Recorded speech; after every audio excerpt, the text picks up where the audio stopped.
a cigar, laying flat on the floor. The east and the west, their battle won't matter. Only the music can settle the score. Rock till you die. Rock till you die. You die all alone, then turning to bone. So rock till you die. Yeah, bones remembering my eyes, and when they eat my flesh. But I got the power to win all the hours to rock my life away. The sound of the crowd, the creak of the bones. I play it so loud with my mates or alone. It don't really matter if my world should shatter. I hold it together in order to stone. Rock till you die. Rock till you die. You die all alone, then turn into bone. So rock till you die.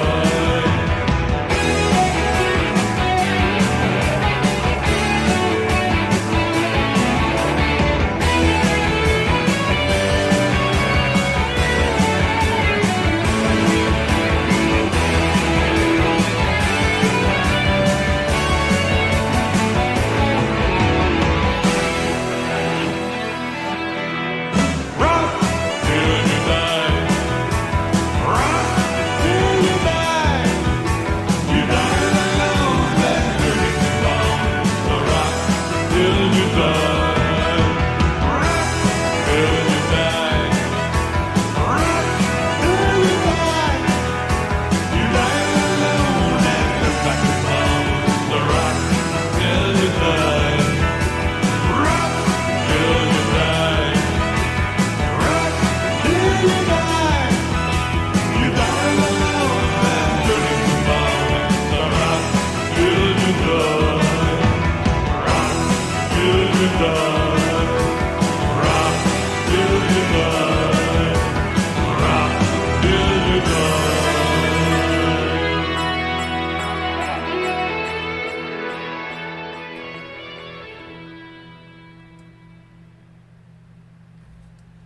Hello there, Matthew J. Elliott here, taking time out from doing British things like correcting people's grammar and, well, that's it really, to congratulate you, the listener, for selecting the True Blue Riffcast.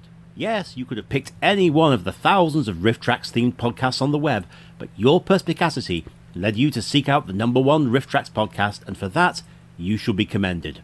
Now, I'm going to turn you over to your hosts, Dave and Jeremy, and I shall board a flight back to England without even so much as the boxed lunch I'd been promised.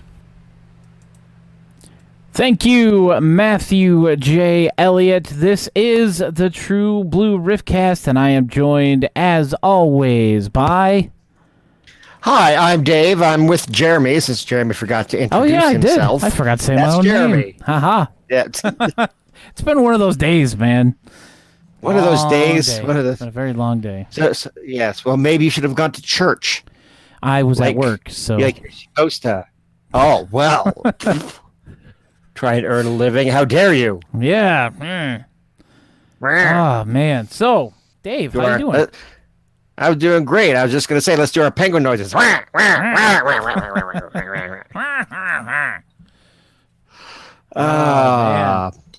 How was your week? I'm doing Dave? great.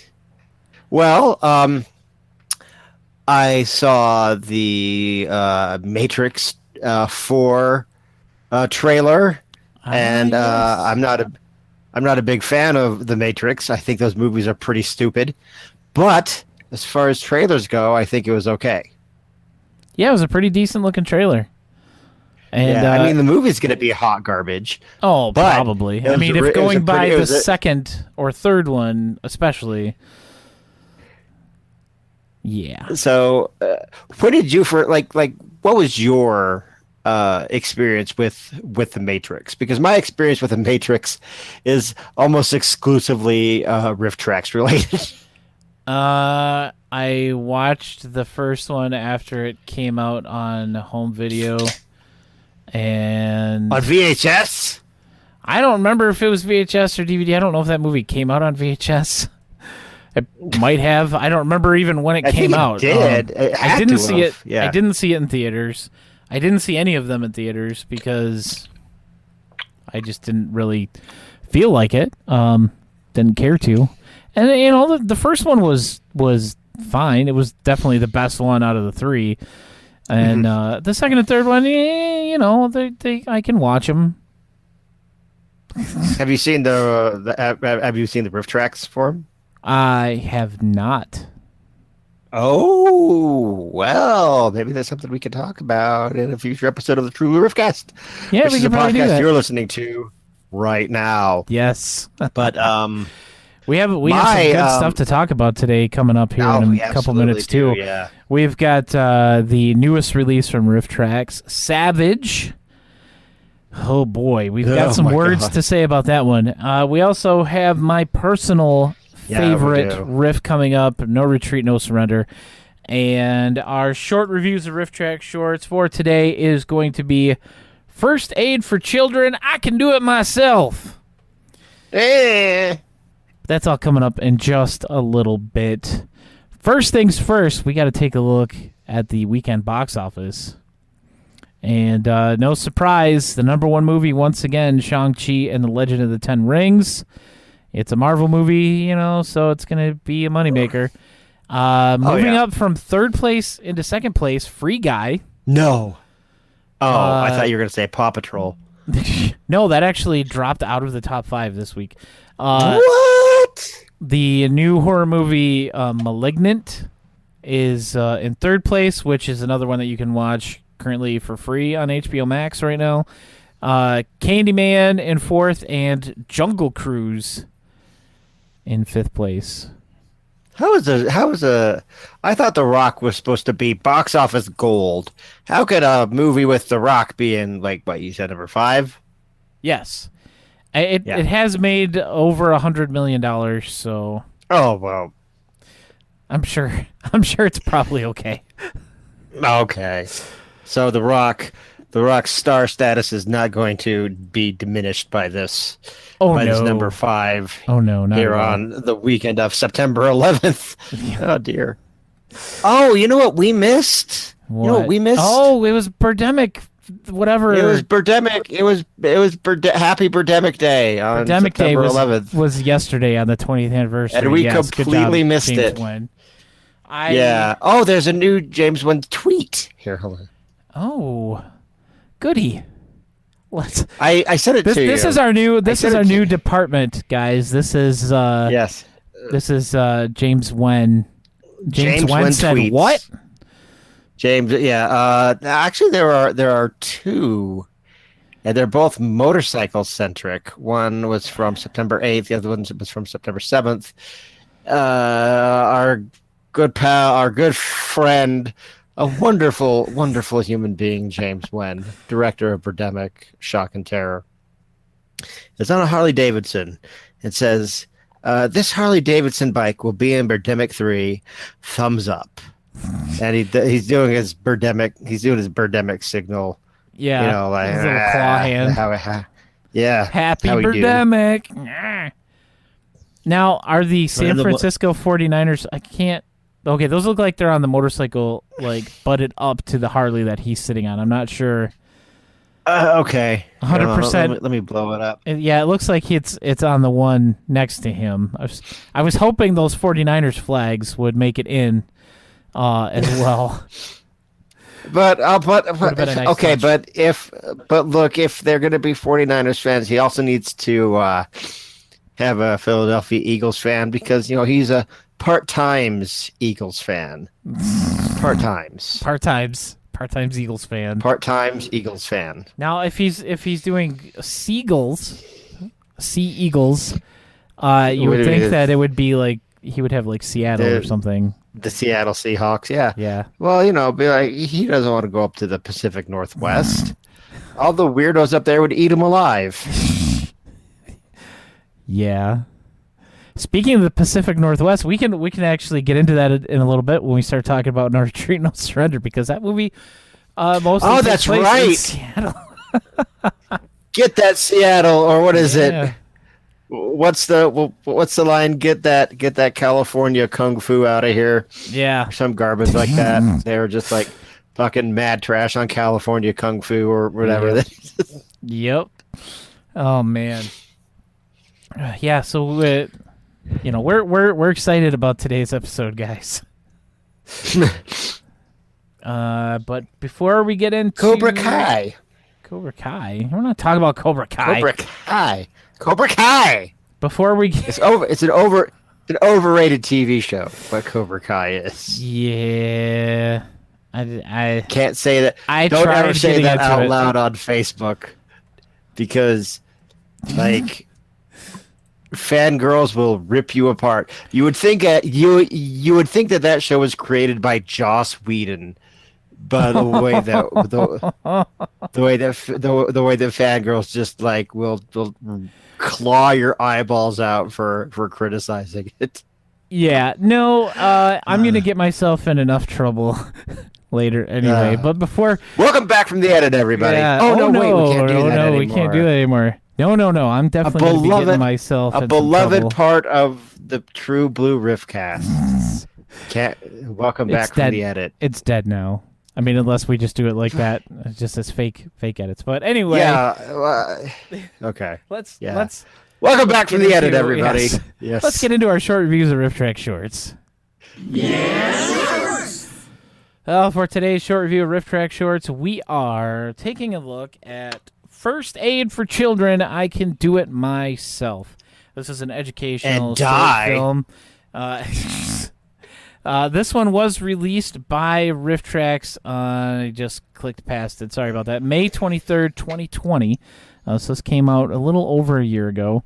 And, I guess more than that. Jeez, like a year and a half ago. But this is about teaching children what to do if they get hurt and how to... But these are just like minor injuries, though. It's not like, if you break your arm, this is what you can do to fix it. No, this is minor things. And I have a list. I had to write it down because there's 1, 2, 3, 4, 5, 6 things that they cover. And there's a very dark joke in this short, and it floored me, and I loved it. But the first one that it covers is the fall, and Mike makes a good joke there about how it starts in the Garden of Eden with Adam and Eve. Oh dear. So this is about a kid riding his bike, and he falls and he scrapes up his elbow, and it's like, oh, this is what you do: just wash it with soap and water and put a Band-Aid on it. Like, that's literally, but there's this, like, I don't know, some of this is kind of convincing. Like, it looks like these kids actually got hurt. So, hey, I got to give them props on that. The next one is the cut finger. And this is about a girl who cuts her finger. And they're like, wash it with soap and water and put a Band-Aid on it. It's very simple instructions. The next one is the bloody nose, and this is a kid who he throws up a shot for a basketball, and the ball bounces back and hits him in the face. And he gets a bloody nose. And it talks about, pinch the bridge of your nose and lean forward, and if it doesn't stop bleeding, then get an adult. The next one is the black eye, and it's a girl playing T-ball, and she gets hit in the face with the ball, and it's like, put some cold water on it. Like, everything involves cold water. I'm not sure.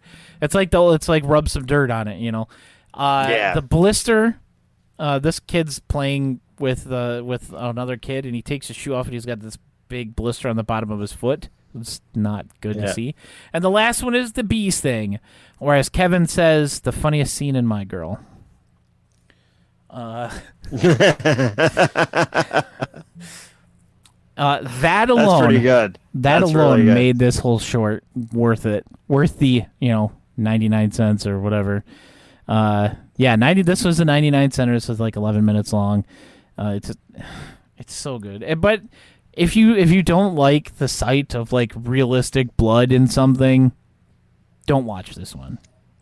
Because it literally, like, the girl with the cut finger looks like she has a cut on her finger. Yeah. Maybe it was made in Canada. Okay, I have a dark joke for this. Oh, Okay, boy. tell me the Welcome back tell from me the the edit, name folks. No, of I'm the just- short again. First aid Yes, we're gonna. for It's got to children, be I a can do it welcome. myself. That. Okay, the prequel to Vaccinations. I can do it myself. Aw, Dave. Welcome back from the edit, folks. What? What? It's contemporary. It is contemporary. It's You're biting right. social satire. Yeah. Speaking of some biting social We're on the satire. edge. We're edgy. Yeah. Let's God. let's take a look at Savage. This movie, first of all, it was written by the host of a pretty well-known radio show. Wait, don't tell me. It was? NPR. Yes. That's why they make the joke at the beginning, where Mike says he sees the name Peter Sagal, and he's just like, wait, and Bill says, "Okay, I'll tell you." That's the reference they make, the only reference they make in the whole riff. But this movie is definitely not a riff you can watch with your kids. I'm just gonna start it off with No, that. okay, because Kristen Minter gets fully naked, completely as does- 100%. As does the star of the movie also. Yeah. Uh, This movie is very fond of asses. I'll say. it's Yes. fond of naked butts and Amazing Grace. Yeah. Which okay. I well, really I don't suppose. Yeah. That's so weird, and it's good. It's good that you brought it up because that's how the movie starts. Yeah. The movie starts with this woman singing Amazing Grace, and it's constant. There are constant Amazing Grace references throughout the movie, and you would think that it would be like part of the movie's theme, like redemption, or maybe it has some message about God or Jesus or something. Nope. No, it doesn't. Yeah. It She's it has a massive boner for that song, and I'll tell you why I say it that way is because the woman is singing Amazing Grace, and her child's right there. She's singing Amazing Grace, and her big dumb husband comes down and tries to get all sexy with her while she's singing Amazing Grace. yeah. Like that's his kink. And it's Well, like Maybe what the hell movie is this? Could be. It very well could be. But yeah, But that's just one of the things that never gets explained. right. There's a lot in this movie that never gets explained, and it just makes it very confusing. The world building is The world building is completely. Look, they don't do it. It's just like, okay, you're in this insane world, but we're not going to give you any context for anything that's happening. Just figure it out. Yeah, the first thing that happens as the husband sits down to play soldier with their son Kimmy,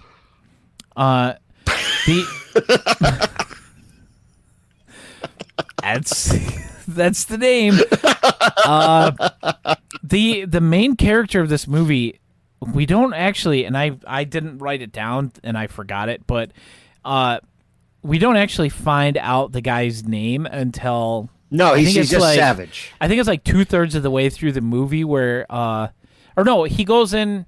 We'll get there, but it comes up. There's a newspaper article about him and his wife being murdered on their ranch, because these guys cut the power. They sit down for dinner. The power gets cut, and these guys break in. They shoot Savage in the hands. And he's not Savage at this point. He's just Rancher. Like, literally, I'm looking at IMDb right now, and he is credited he's as Savage/Rancher. So at this point, he's just Rancher. He gets shot through the hands, and then he, falls down, and, a smoke grenade gets thrown in, and the guy goes up and stabs the wife or slashes her throat or whatever. He's got a straight razor, but he kills her with the straight razor. And then they burn the house down. You see the kid yelling a couple of times, and end scene. Yeah, well, so the wife and the kid are dead. Yes. Yeah, they're both murdered just by this random group of people, and it's not. It never really gets explained in the movie. Like, they kind of allude to a few things, but it doesn't get explained. So they come and they get the rancher, and he's in like a mental hospital, and he's like comatose for 2 years or something like that. Yeah, something like that. Yeah. Until all of a sudden, the TV at the guard station switches over to a gospel choir singing "Amazing Grace," and he can't get it to change off of the video that's playing, and it pulls Rancher out of his comatose state, and he runs out of the hospital, and then he wanders through the desert and ends up in a cave. Like, okay, yeah, he ends up in a cave. Okay, so the straight. Okay, so this is where he gets his superpower, ish. Like these glowy aliens, or it's like, and there's like a weird machine, and like a portal thing. There's some cave paintings on the wall that show this caveman and a topless drawing of a woman and a smaller person. So, presumably his mate and their child. And I can't say wife and son because obviously that wasn't a thing then, but it shows them basically getting killed, and then the guy gets stronger in the painting, and he's got this weird triangle on his chest, and then the same thing happens to Rancher, and he becomes Savage after a really weird split-second transformation where he turns into, as they say, the Geico caveman. Yeah, so basically like the best way I can describe this guy and like what these glowy alien people did to him is that they made him a were-Tarzan. Yeah, kinda. That's the best thing. That's the best way that I can really explain it. And I don't know why they did it. I don't know why they made him were-Tarzan. Yeah, or Savage. It's weird, but he ends up rending all the clothes off of his body. Yeah, he ends up naked for some reason, and we get a nice long look at his butt, which is awesome. Thanks, Savage. And then we jump into something completely different about butts. A virtual reality game called Rump Wrangler that on-duty police officer is playing in his squad car while his partner's driving the car around. Yeah, okay. So this is the first instance where we see the virtual reality aspect of this world that we're in the world of Savage, in the Savage world, the Savage verse. So virtual reality is a big thing, and I think it's supposed to indicate that we're like in the future, but later on the villain says, "Hey, this is the 90s, loosen up," or something. Yeah, it's dumb crap. It's really weird. Like I don't get it. So definitely in the 90s, but in this world in the 90s, you have some pretty advanced technology for 1996, which is when this movie came out. And one of the games, the first game that we're introduced to in this virtual reality centered world, is a game called Rump Wrangler. Yeah, and this is a virtual reality game, but it looks like the old FMV games, the full motion video stuff. Like, it's really, really realistic. Yeah, it's very realistic, and what Rump Wrangler is that it's exactly what it sounds like. Only it's worse. Yeah, that's worse. Only it's worse for a couple of reasons. It's like something you would find on Steam nowadays. Yeah. He has a hand. He has like a power glove. It's so bad. Yeah. And he goes around and he's like down below. So he's basically like looking up. There's like all these ladies around, and he's like looking up their dresses. So it's basically not only like a grab ass game, but it's also a disgusting upskirt game where you can like see like their underwear and like crotch shots and their asses and everything. So he goes up and just like grabs it, like grab it. So it's really pervy and very off putting. It's very degrading. The women don't appreciate it at all. No, like the victims, they don't be like, "Oh, get away from me, perv!" They like turn around and punch you in the face, and like as they should. They should definitely attack you for that. But it's sorry, I'm sorry, my kitten just decided he wanted to come through the window. Hi, kitty. As long as he's not attacking the older cat again. Yeah. So I want to let him out of the door here. It's the True Blue Riffcast cat break. There you go, buddy. Get the hell out. There you go. Good, buddy. I'll come see you later. Yeah. So after the police officer gets punched in the face by one of the people in the VR game, they basically run over Savage. They hit Naked Savage in the street. Yeah. So he and there's a joke made later about this.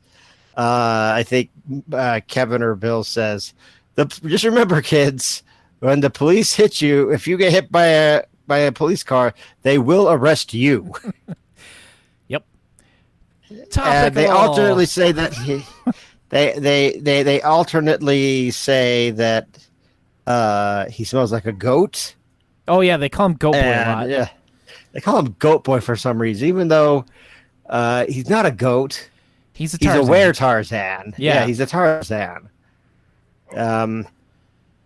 So they arrest him and they take him to the jail. Now, before we get to the jail, we smash cut to our good friend RiffTrax veteran Kristen Minter, who is completely 100% naked in this movie. Yeah, she's actively engaged in activities with a partner. Yes, and she has like 10 computer monitors along the wall, and like this alert pops up, and so she immediately gets up and walks away and puts clothes on, and the guy's like, "No, just come back to bed." And she walks over and shoves him over, and she's like, "You're still here. When I get back, I will kill you." Yeah, like what did he do? It's like, just get back into bed. Get back into bed, honey. No, I'll murder you. Like, come on. No, sling a schlong. Get back into bed. Maroney. Yeah, but no, it's just like I went back and this is gonna sound real bad, but before the podcast started, because for some reason I was sure that this was the first time in RiffTrax history that we saw full on lady bits. I was wrong. Thankfully. We don't see lady bits, but there's no doubt that on set they were hanging out there. Oh, yeah, she was definitely 100% without clothing. Like there was nothing covering anything. So we see her butt, we see her boobs. And they don't really explain why she what the hell got this alert, but it's about Savage. Who we then see in the police precinct getting booked, and the officer that's booking him is our heroine. Yeah. What was her name? Nikki. And she's she's nice a hockey to him. fan. Yeah. Oh yeah. She's in the next time we see her, she's wearing a Red Wings jersey, which is actually in the poster for the riff of this. Did Jason Martin do that? I'm not sure. I didn't look at the poster credit. But she books him in. I'll take a look real quick. He goes in. He's in jail. He's hiding behind the toilet, and this other guy comes up to him and kind of talks to him a little bit, and then they release these prisoners in orange jumpsuits in there, and Savage proceeds to take a bite out of the one guy's throat, and then he jumps up into the rafters, and then he jumps down and does something with one of his hands, and when he pulls it back, his hand is bloody, but we don't actually see what he did. He's not holding like the dude's heart or like his throat or anything like that. He's just got a bloody hand. And the other guy's like, "Oh, PCP, I knew it." And Savage rips the bars off of the windows, and he jumps out. He escapes from jail. Yeah. Okay. Now this jail, like this whole jail scene, it's like, I don't know. I think they're confusing jail with basic training, with boot camp, because everyone's sleeping all nicely, like in their bunk beds. Yeah, it looked more like a barracks than a prison. Yeah, it's just like, I don't know. I have been in jail once, but I wasn't booked in. I didn't go into the jail part of jail. This is a whole nother story. I was not charged with anything, but and we're not. Hey, I was arrested. Monopoly doesn't count. Yeah, I know, but I have been arrested, but not really. It's kind of a weird story that maybe I'll tell one day. But but just from like the part of jail that I was in, the part of jail that you're in before you actually go to jail, like they just put me in a place, took my fingerprints, and then, okay, get out of here. You're not going to go into the real part of jail where all the hoodlums are. You're just going to do that. Yeah, it whole thing. But even like that part of jail, I could tell it wasn't very nice. And I could tell that like the next part of jail that I didn't get into would have been even worse. So yeah, no, but then they bring these guys in, and they're like, "Oh, we're gonna wreck up this nice joint." It's like, oh my god, and like all the other inmates in jail are like, "What is this? Jail is awful." Like, who'd have thought? Like there are not good people in here who want to do bad things to me. Like, oh, it's like, oh no, and they get all scared. It's like, well. Like, no, that's not what jail's like. Yeah. But so he escapes, and he goes, and he's led by these glowing alien things. We do find out that they're aliens. Yep.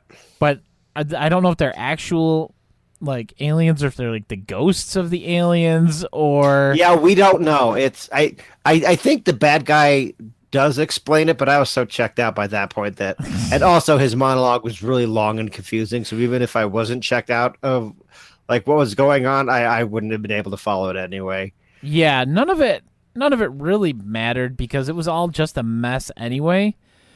But they're technically called Spirit Masters. No, for God's sake. But he's led by them to go cut his hair because it's kind of long at this point. And so he gives himself this terrible haircut. Like it's definitely a very I was like, when did he cut his hair? Like, when did he cut his hair? He picks up some like clippers out of a window that he smashes after the road construction signs with the little blinky lights. Yeah, they all blink. They all blink and turn into an arrow pointing towards this thing, assuming that he'll see the clippers in the window, I guess. But he okay, but that assumes that the ghosts, the alien ghosts, think that the haircut is going to make a difference. But the bad guys immediately somehow intuit that like he's probably going to cut his hair. Yeah, and they have a computer program set up for like exactly what he's going to look like. Be like, he's probably going to cut his hair. See what? And then like just like, okay, this is the guy we're looking for. Yeah, so the haircut did no exactly good. like it afterward. He looks exactly like it. So as he's wandering the streets of wherever this is, he sees a booth where you can play another VR game made by Tidal Corporation. These are the bad guys. But the game is Titan Corporation. It's called Illegal Entry. And you can be, and this is like breaking into the corporation, like their building. It's their actual building. But it says you can be cat burglar, operative, industrial spy, or assassin. And so he like plays the game to figure out how to get into the building. But it's at a newsstand. Yeah, it's of all places, it's at a newsstand. And these guys come up, they see him, they try and kill him. He kills them, and the newsstand guy is just like, "Oh yeah, no, sure, fine. I didn't see anything. You're good. Just you can go." He does a whole Terminator thing. Yeah, he steals somebody's clothes, and so he leaves, and then I believe it's Sam McMurray walks up, who's in this movie, and he's been in a ton of other stuff. They reference a lot of it in the riff. But he comes up and he kills the newsstand guy with the same straight razor that he used to kill Savage's wife, Julie. And this is right after this is when we get the information about who they were by flashing an article up on a TV monitor. But right at the same time, we then see our police officer, Nikki, walking with her friend, and they were playing field hockey, apparently, and she's got a Red Wings... I think they were at a hockey game. I don't know, because they were talking about field hockey. I don't know. And anyway, it doesn't matter. She's wearing the Red Wings jersey, and she's with her friend, and they're trolling. They're trolling at this point. They're trying to find some men. They are on... what the friend refers to as a beef quest. A beef quest. And quite honestly, I really hope Beef Quest comes up again, and I want this to be one of the callbacks that they use from this movie is Beef Quest. Anytime someone talks about dating or something, we're on a beef quest. Let me ask you this. You're a married man, right? Yes, sir. I have been for quite a while. Yeah. When you were dating, like, did your wife ever like say, like, "Wow, I won," like with you, be like, "Oh gosh, I won the beef quest"? Is that something that women say? No, I don't think any human has ever said the word beef quest before this movie. It's a beef quest. It's a beef. It sounds quest. like you know what a beef quest sounds like. It sounds like you're going like on a fast food bender for looking for like I don't know. It sounds like some off-brand Ronald McDonald going on like. It's a new show hosted by Guy Fieri on Food Network where he's going around trying all the hamburgers. Welcome to take Beef the ring Quest. to Mordor. Yes. It sounds like food. Yes, Beef it Quest. does. Beef Quest. That's actually the title of this episode, in case you were wondering. For those of you listening live, or the few of you that are here today, Beef Quest. Thank you for being here. Yes, thank you for being here. So she follows Savage into this bar, I guess. It's like a library / bar where they have, the internet at their fingertips. And he goes in, and the TV does the little weird thing with a bunch of triangles, and it just shows him information that's pertinent to what's going on. And we see the article about how they were murdered, and there's a good joke here because her name is his wife's name is Julie, and their last name is Vern. I want to say his name was like Al or something dumb, but they make a joke about how Jules Verne hated being called Julie That's the only reason that part stuck with me, I think. Then the girl comes in, and a hit squad comes in and starts murdering everybody in the place, including the best friend. Indiscriminately, yeah. Oh yeah, they're just murking people all over the place. And there's a great joke. There's a great joke in this section. That it was a great callback. It's like one of the guys has, they have their communicators and they're glowy and they are triangle shaped. And Mike says, "Oh, they all have body cams Bim's on too." Yeah, it's like, "Hey, Bim's on the way." And I was just caught that. That was yes. great. It's like, yes. That was a very good. The callback. Apple. The Apple 2013. Yes, which we have talked about. Yeah. On this very podcast. Have we? Yes, we did. Oh, I want to talk about it again, but that's not a thing you let me do. Is talk about a thing twice. Talk about anything. You don't talk about anything more than once. I never want to hear the words "suburban Sasquatch" come out of your mouth ever again, Dave. Run around, run around, run around. Okay. So anyway, lots of actiony things happen. There is an amazingly dumb scene where Savage is trying to infiltrate this corporation via their rooftop, and he is standing on the rooftop of a taller skyscraper next to it, and he runs and jumps, and it's terrible effect.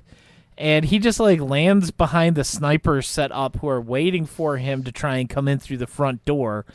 And they hear him, but by the time they turn around and see him, he's in the vents and they can't find him.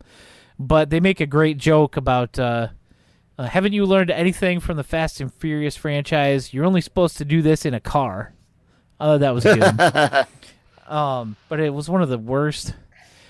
But he goes in and he tries to kill the bad guy, but they have the girl at this point. They went and got her. And basically he's like, "Yeah, you can kill me, but if you kill me, she's going to die. Or you can just go try and save her." And so he leaves. He's inside. He infiltrated through the air vents. He goes to save the girl. Then they go back to the corporation and they get in the exact same way. Right back through the vents. But at this point, the head of the evil organization, they found some spaceship or something, some weird. Yeah, in a cave. Yeah. Yeah, and he has to go to the cave. And they take their ancient machine that they have for some reason to the cave where Savage got his powers. Yeah, and Kristen Minter's like, "How long have you had this?" And the other guy's like, "I guess it's been down here the whole time." There is a scene that happens right before this that I think we have to talk about. Yeah. I think he works for the corporation, and I guess the cops are on their payroll. Yeah. And the dude hands the cop an empty 6-shooter. Okay?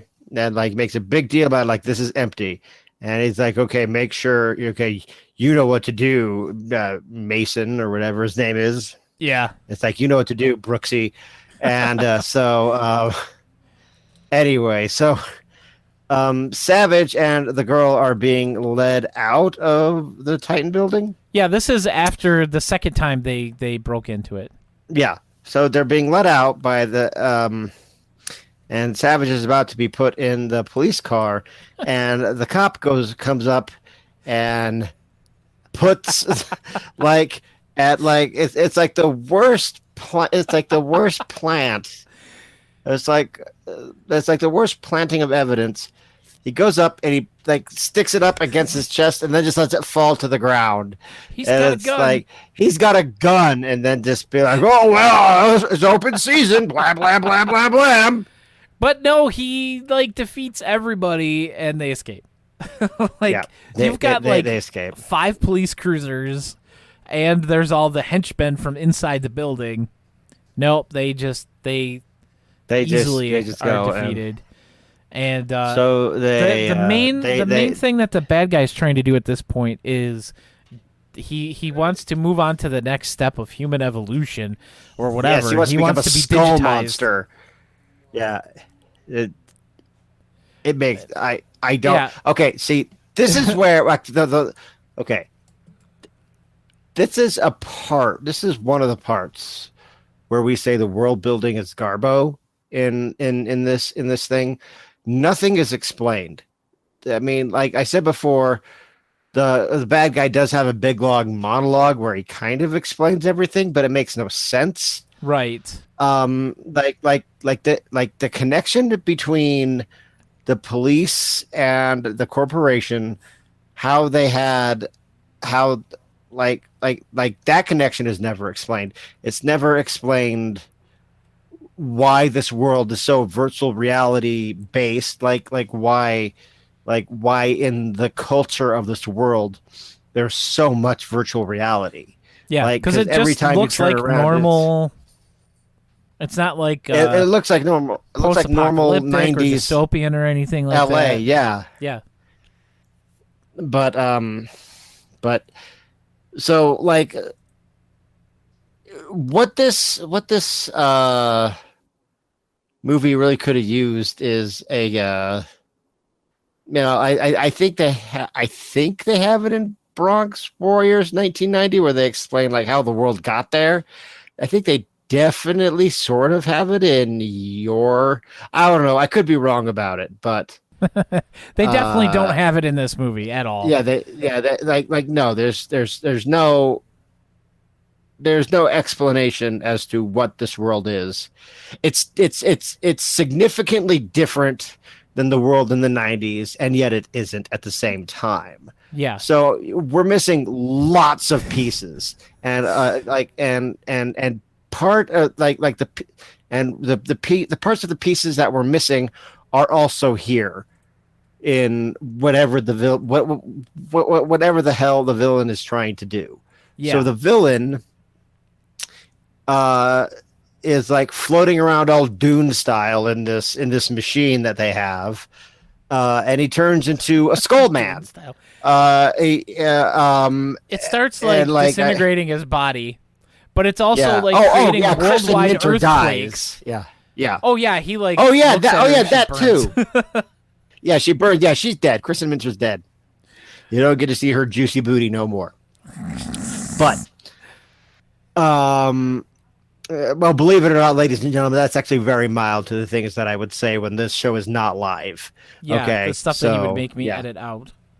Yes, but the stuff that's going on, it's like the classic overused writing advice, which is kind of bad advice anyway. But here they maybe should have used it. Is show don't tell. I think that's bad advice, just on the face of it, because there are instances where telling is more effective than showing. Yes, but when you have worldwide earthquakes. And like the whole world's even if it's even if it's Plan 9 kind of stuff. Yeah, I mean, at least you need to have something. Ed Wood did that.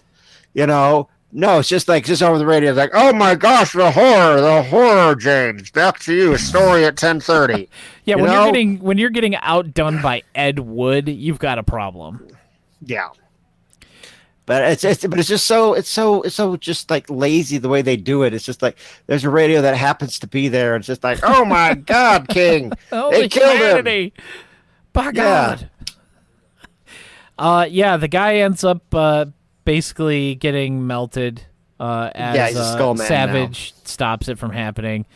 And you know what? The effect wasn't great, but I kind of liked it. Like it seemed very nostalgic.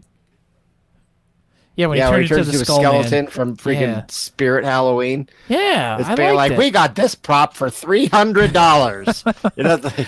It was awful, but it had something going for it that I really liked. I'm not sure what exactly, but there was something there. Yeah. What would you do, Jeremy, if I Yeah. told you? What would you do if I told you that the girl outside waiting for all this to go down, the cop, the hockey girl, Yep. what if I told you that this actress was the Uh-oh. daughter of Cary Grant? What? This is true. What? That actress is the daughter of Cary Grant. Jennifer Grant. Oh, she's actually been in a few things. She was on Beverly Hills 90210 for a while. Most of the actors in this movie do have pretty good careers. I mean, they're not like A-listers or anything, but they get work consistently. Yeah, that's very interesting. Take that, everyone who thinks we don't prepare this show. I mean, we know sometimes things. a little bit we do. Yeah. Oh, so she started basically on Beverly Hills 90210. She was in one episode of something. She looks like she does have that 90210 look. Yeah. But this came Yeah. after her run on Beverly Hills 90210. So, I mean, if you're going that way, she had a guest spot on an episode of Friends too. There you go. Nice. And she did something with Super Dave Osborne. Hey. Oh. But anyway, so the movie ends. Yeah. Which is, like, really the best. Well, okay, because she thought he was dead. And and it ends up, of course, he's not. This little thing comes up. She's riding in a police cruiser back from this thing because she the police arrested? showed up. No, she was in the front seat. I think they were just giving her a ride back because the other corrupt guy, I believe, was dead at this point. And, the head of the corporation was dead, as well as most of his henchmen that tried to go after Savage. And, it didn't quite work out too well for him. But so she's riding away, and all of a sudden on the little monitor in the police car, the little triangles come up, and it says, "He is alive! Johnny Five is alive!" with the exclamation point. And she looks up, and, there's a volcano now. It might have this lava come out. Rock is burning somehow, yeah. And the guy you is can standing see there. him. She can see him in the rear view mirror. He's got to be 20 feet tall to be able to be seen like that. And she just starts like laughing, and and the he has, guy driving looks at her weird, like, what the heck is wrong with, why are you laughing right now? And then it goes to the guy standing on top of the burning rock, and he's holding one of his son's soldier action figures. And I didn't catch this when I watched it the first time, but when I was going through it, trying to find some other stuff right before we started, it shows the up close shot of the soldier toy, and they make the joke, let's go find me some Himmel figurines. and I didn't catch that before. So yeah, that was such a great joke to edit on. And then they're like, "Oh, we were disappointed that he never showed us how he could be a cat burglar, operative, industrial spy, or assassin." Yeah, then good. then guess what plays over the end credits? Amazing Grace, like Yep. a Of course. really, really weird version of it. It's just like there's some breathy, deep voice dude going, "Amazing Grace," like trying to be all rocky and sultry with it. It's like, Yeah. stop. It's like, okay, so like that's the thing that, like, another missing piece of the puzzle is what the SF does Amazing Grace have to do with the story we just saw? I mean, I know we talked about it before, and the answer is nothing. Yeah, But like, it's just kind of such a weird incidental, I think. choice. Yeah, I don't get it. It's like, I don't get most of this movie. No, I don't. I don't either. I would imagine. Most people don't. Now, Dave, we get to the important Yeah. question about this movie. would you watch Savage on Rift? You know what? I think the answer is yes. Most of the time, the answer is no. But I think I would, because I was iffy about this movie, because when it came out, I was like, I'm gonna be honest, I was like, oh great, more filler. It's gonna be one of those. Yeah. But I watched it and I enjoyed it a lot more than I thought I was going to. Like, I thought, like, I just like, oh wow, this is just like the WTF factor on it is extremely high. Yeah. And for all the complaining that I just did for the last hour, I actually enjoyed this RiffTrax experience quite a bit. So I think it would be interesting to see it vanilla. Yeah, I think I would. I'm not going to do it right now. Yeah. But, like, if I think that, the answer, is yes. Or at the very least, I would give it a chance to watch it unriffed more than other movies we have in the past. Like, the high probability of me watching it unriffed is higher than most. What about you, Jeremy? Would you watch Savage unriffed? Yeah, I think I probably would. Just if nothing else, to see if maybe I could actually figure out just what the hell was happening, what the story was. I don't know about that. Yeah. I mean, I probably wouldn't be able to, but did our friend, the guy who always complains about the run times, do you have anything to say about this? You know what? I didn't actually check. Give me a second, and let's see if our same guy here was complaining, because I don't really think they probably cut very much out of this movie. It doesn't seem like like it would have. It was longer. It was a longer movie. Yeah, it was a longer RiffTrax. No, did not say anything. At least not yet. But there's always always in the next few days. Time. Maybe just hasn't watched it yet. But yeah, that's all right. So that's Savage. That's Savage. That's Savage, ladies and gentlemen. It was weird. Like, it was just bizarre. In it was bizarre, but in different ways than these movies usually are. Mm-hmm. If that makes any sense. Yeah, I liked it. Get it. It's a recommend. Yes, go get it. RiffTrax.com. Definitely. That is a pay full price for it. Don't wait for a sale. Just go buy it. It's a good one. Now we get to move on to my number one favorite RiffTrax release. No Retreat, No Surrender. No Surrender. Now, I know that this was my idea to do this. Yes. I went to go watch this after I watched Savage, but I was having massive Wi-Fi issues. Well, it's a good thing you're not having them now. Yeah, well, yeah, I know. We were able to fix it. So, but full disclosure, I'm going to have to be relying on my memories. Oh no, of this film, but I do remember quite a bit about it, so I should be able to keep up. So yeah.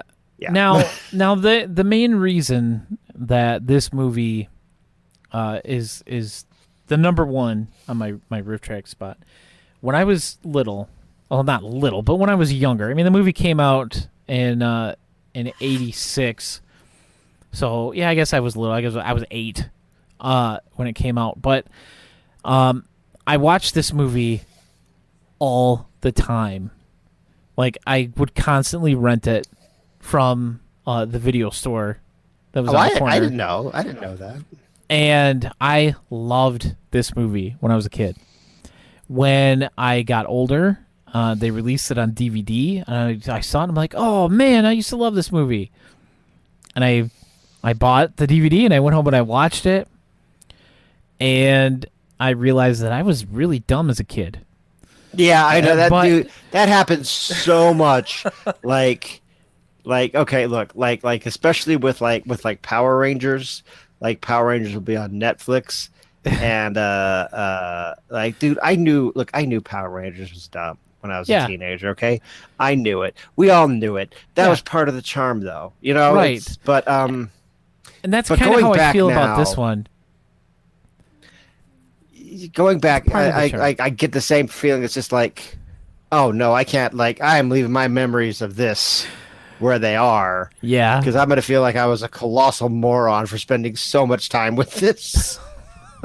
Yeah, that's yeah. But I went back to this and I realized that even though it was not a good movie, I still loved it, but for different reasons now. And then then they released it as a riff, and I actually saw Jason Martin he put up a preview of the poster, and all it was Jean-Claude Van Damme in a white tank top with the hair slicked back. And I saw it and I immediately knew what it was, because that his character look has been seared into my memory so much that I instantly knew what it was, and I was so excited, and I watched it and it did not disappoint. Now, this is the part that might get me in a little bit of trouble. Oh dear. With at least a certain group of people. Not you, dog. Bark. But they did this movie as part of the Mystery Science Theater 3000 live shows that they did. The weird touring, basically cinematic Titanic style live shows of this movie. They did a few other ones, but this was one that they did that was not released, as part of any of the Netflix seasons. Might show up as one of the movies from the for the new season, quote unquote, that they're going to be streaming. And I don't care. I don't care that they did it. I had zero interest in seeing it because, and I think this might be the first time I've actually said this out loud on the podcast, quite frankly, I hated the reboot. Okay. Look, you've said it. We've edited it out. Well, this is the first time I'm saying it and not editing it out. Okay, because we have definitely had these conversations, Jeremy. We have definitely had these conversations on the True Blue Riffcast. You were always like, oh, no, we're taking this out. This is going to piss off all the Misties. Yeah. And we're not fans. No. And we both tried. We both really tried. We have... Sometimes I will still give it another chance. And I'll bring it up on Netflix. I have to search for it because I have it thumbs down because it's grayed out, but I have to go bring it up and so I start watching. I see Will Wheaton's face. Nope. And be like, yep, this is, but it's, sorry guys. We don't like it. No. And the fact that this was, I could not care less that Mystery Science Theater 3000 did this as part of the live show. And the only reason I'm mentioning this is because, somebody mentioned that on one of the tweets from the Riffcast Twitter account that they did do it on the live shows, and they felt like a super fan for knowing that or seeing that. I'm not sure what the point was, and I'm not trying to disparage. Hey, if you like it, that's great. Yeah, hey, that's your thing. We are not trying to tell you or make you feel bad for liking something that we both hate, or for backing it, and showing it a lot of support. That's fine. That's great. That's fine. Go ahead and do that, guys. We're just not going to do it. Not for either of us. And we both have very strong feelings about this. Yeah, that we could probably fill up a whole podcast with, but we don't do that. We're not going to do that on the True Blue Riffcast. No. The only person that we're ever going to talk poorly about is James Wen. Because screw him. Yes. But no, seriously, if you enjoy the reboot or whatever, great. That's great. That's awesome. That's on you. Yeah. It's but that's so there it is. There's my public admission, or our public admissions that we just Yes. it's not for us. Yeah. So anyway, let's go on to the movie, because Yeah. there's this movie. Okay, it could have just been a generic, kid is interested in it could have just been another generic Karate Kid knockoff. Okay. Yeah. And it still pretty much was. Yeah. Jason, our main character, is a karate student at his dad's dojo in California, in Sherman Oaks, California. And he's also a Bruce Lee fan. That is very important. It is actually very important to the story. So these gangsters come in, this crime syndicate. They want to take over all of the dojos. Okay, this makes in the no country. sense. This makes no sense. These organized crime people want to take over like these crappy dojos. Why? What? They're not making any money. No, there's literally no. They're point not to selling. Like. Okay, what's the criminal element in a kid's dojo? Like. Okay, drugs, Yeah. hookers, Cobra Kai. It's like I don't Gun running. understand it. Yeah, it's like So of course the dad's like, no, sorry, I'm not interested. Then the wise guy sends his guy after him, and Tom defeats him, and then the Soviet martial artist Ivan the Russian Krasinski, played by Jean-Claude Van Damme, and basically this was his first real movie role. He jumps in and he breaks the dad's leg, and yeah, so they're like, we'll be back with the papers, soon. And so the dad's just like, all right, we're out. And they blow town and they go to Seattle. because they'll never find them there. Yeah. So Jason meets the hip breakdancing guy, and they hit it off. They become good friends. He finds his old girlfriend Kelly, who lives up there, and her brother lives there, and he's the U.S. national karate champion or whatever. Yeah. And he gets into it with her current boyfriend, Dean Shooting Star Ramsey. Like, come on, guys, what's with the names? We got Ian Whirlwind Riley, that's the brother. We got Shooting Star Ramsey. What is this, Top Gun? It's like... And then we've got, of course, the large-sized bully, Scott, who basically convinces Dean to beat the crap out of Jason because he's making passes at your girl. Yeah.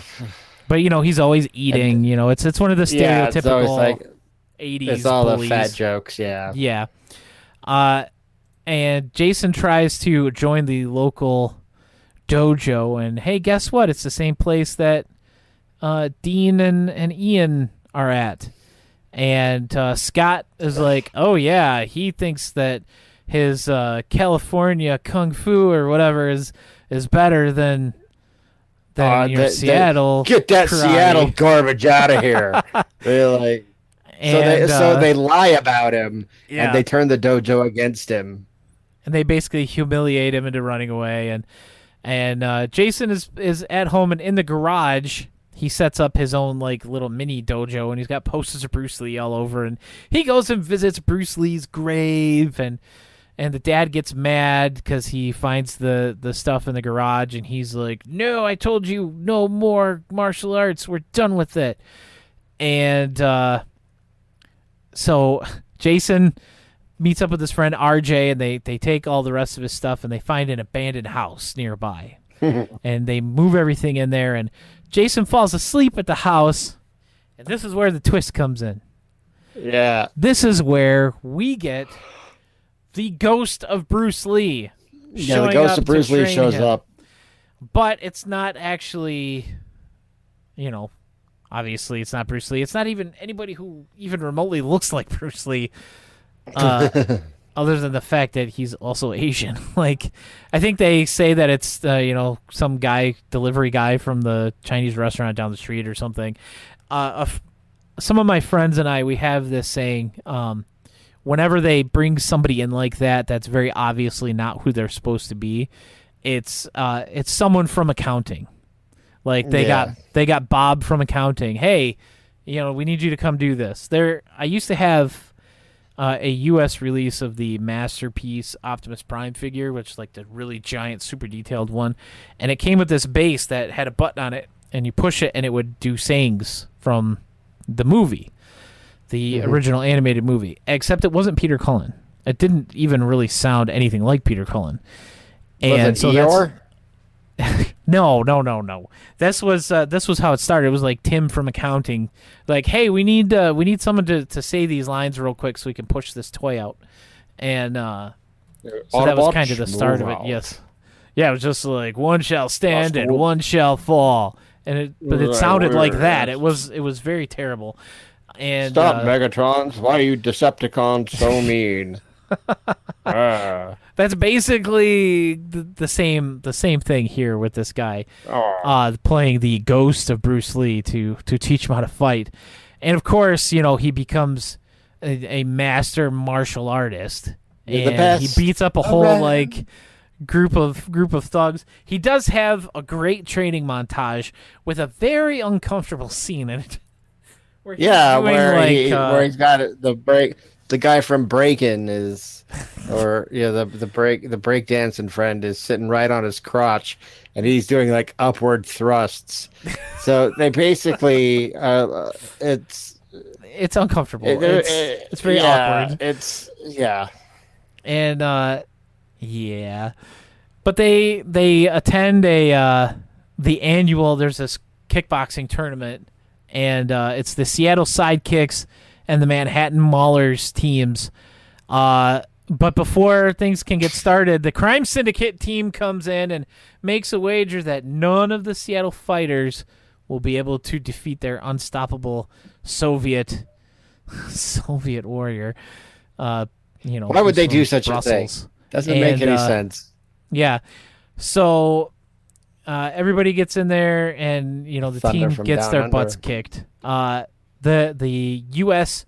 champion Ian Whirlwind Riley kind of does pretty good against him. He has to cheat basically to beat him, and it ends up Jason jumps in, and his friends are like, Jason, no retreat, no surrender, and then he kicks his butt at the end.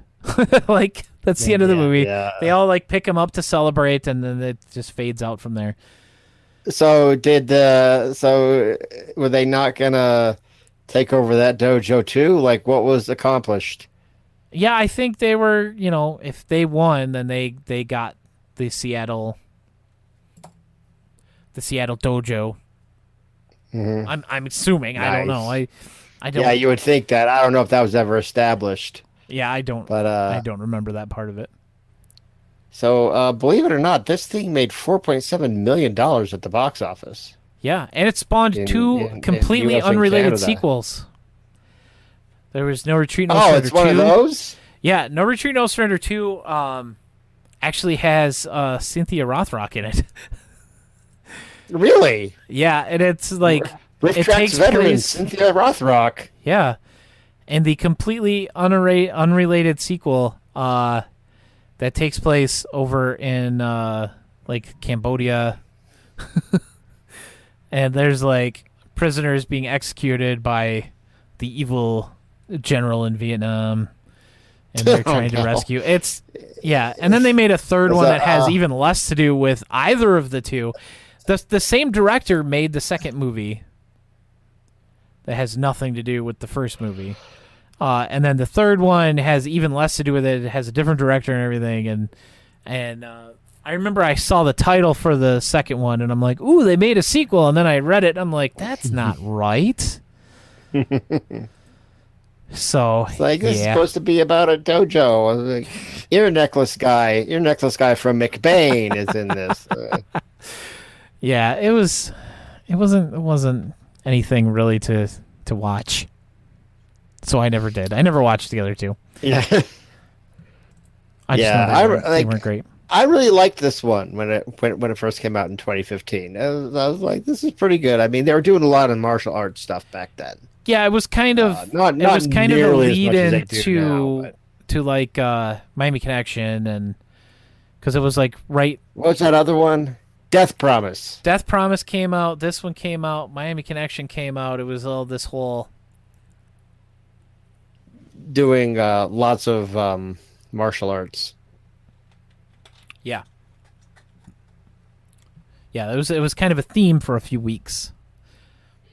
An intentional theme, though, not like, the bear theme from a couple years ago. Yeah, not like, 2017. Hey, guess what? Next year it'll be 5 years. It'll be the 5-year anniversary of the 2017 bear run of RiffTrax. Maybe they'll make a special clip video of all the bears that have ever been in RiffTrax. I would say maybe we could do that, but then that sounds like a lot of work we would have to do.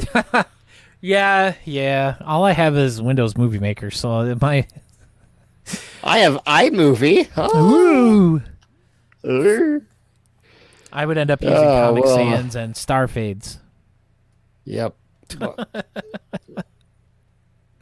Oh man! But just like I said, iMovie. I'm pretty sure that Birdemic was made in iMovie. Oh yeah, I'm 100% sure that I would agree with Birdemic that. was made in iMovie.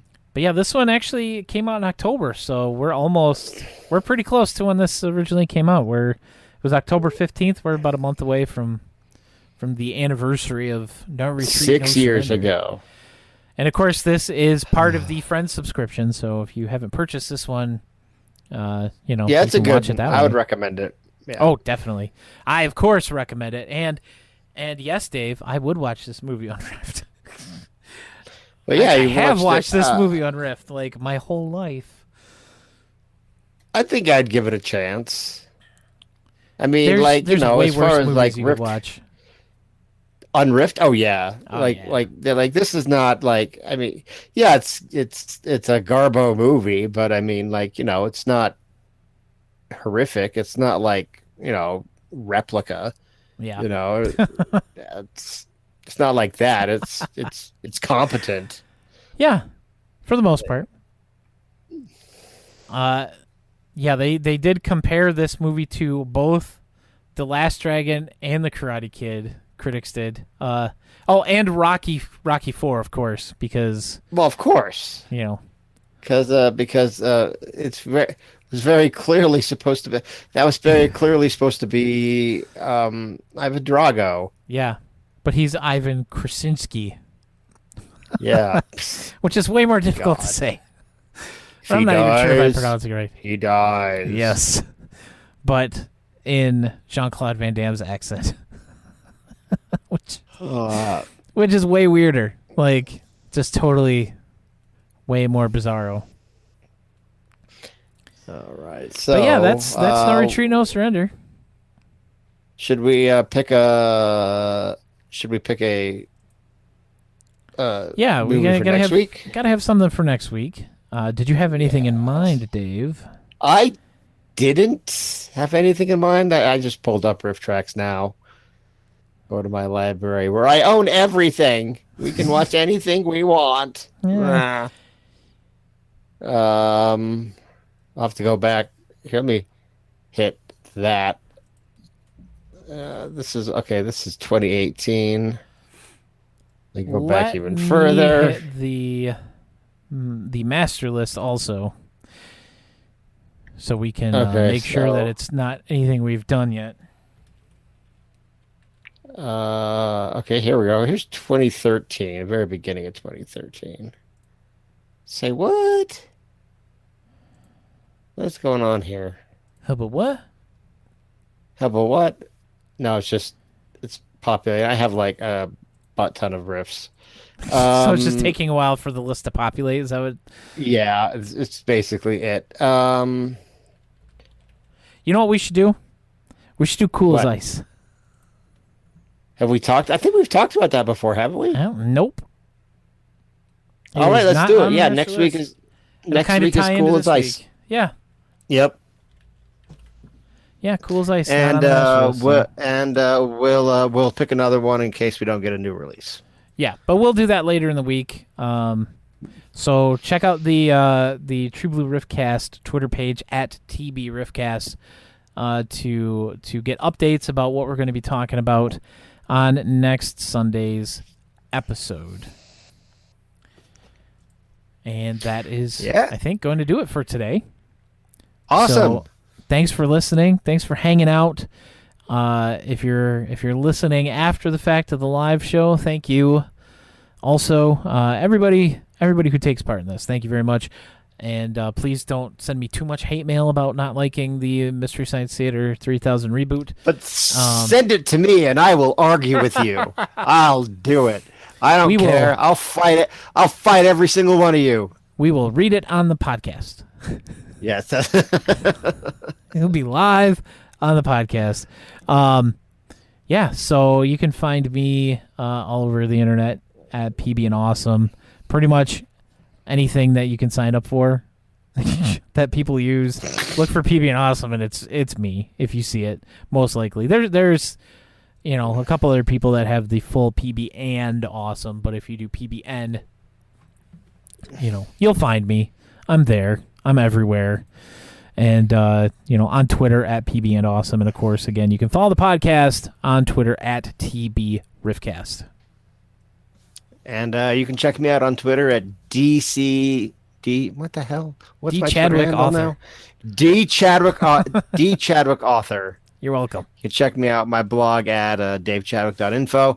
And if you want to send me hate mail because I don't like the MST through K revival, send it to davechadwick.info at gmail.com. Yeah, And get Monkey on Amazon. Yes, Monkey on That's my Amazon. novel. Do it. It's a fun book. It's a good read. Make sure you do it, guys. And let me get this queued up because, of course, I forgot to do that again. while we were talking. Rock. Hey, I was too Rock busy till you talking. die. Yes, rock till Rock you till die. you die. Yeah, that's going to do it. We'll see you guys next week right here on the True Blue Riffcast. Rock till you die. Rock till you die.